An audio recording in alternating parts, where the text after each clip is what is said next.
Hi everyone, this is Julie and this is the 18th Keeping in Touch video. Well, today I'm standing in the entry to our home, which is also the entry to Ministry of Handmade. We have a doorbell that even has a handmade puller on it. This is about the 7th take, because on the first take I actually pulled it so hard the whole thing fell off and landed in the garden. Anyway, had to start again. Morris assures me he's deleting the outtakes. We'll see, he might sneak up on me one day and publish something I don't know about. Anyway, what am I wearing? Well, this is a new dress. I finished it probably about 15 minutes ago, and if you've been following along, you can see that it's the same pattern that I've been using each time, our Simply Sewn pattern. I actually started this about 2 months ago, and I think I must have got really busy and popped it back in the cupboard. Well, I pulled it out yesterday and thought, I am going to finish that off. So it's just the base pattern, but I've included a yoke. I've put bands on the bottoms of the sleeves, and then the facing around the neck is actually asymmetrical, so it's actually wider on the shoulder line than it is in the middle of the front. Thought I'd just try that for something different. And also when I cut this out, I was quite particular about how I cut it out. I mean, it's such a busy pattern, but there were these big patches that were quite pale, and I wanted to include that on the yoke. So I spent a little bit of time fiddling around cutting it out, and the skirt part of it is actually cut on the bias, which I like because it gives it a really lovely fall. So I wanted to talk today about the pattern, and I have been carrying on a bit about it right from the beginning. And this is the size, I think it's size 8, so that's the base pattern after we printed out the PDF and stuck all the pieces together. And you can see that that's, you know, pretty much what I'm wearing.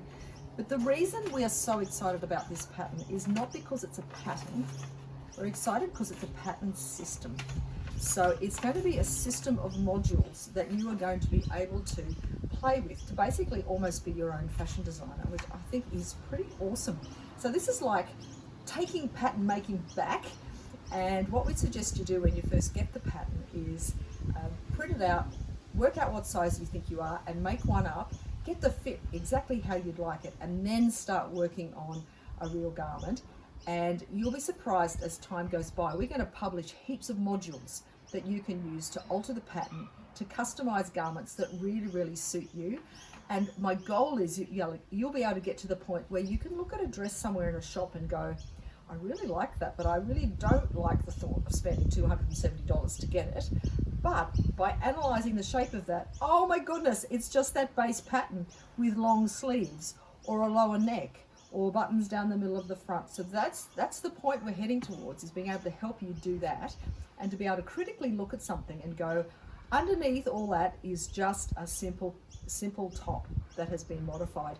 So I'm committing now to having another garment by tomorrow. Now, if you've been following along, just about everything I've worn has been really, really bright and loud, mainly because I guess they've all been summery garments. But tomorrow I will wear something that will look quite unlike this, and it will not be, it's going to be different. So anyway, why don't you tune in tomorrow and see what I'm wearing, and I look forward to seeing you then. Bye.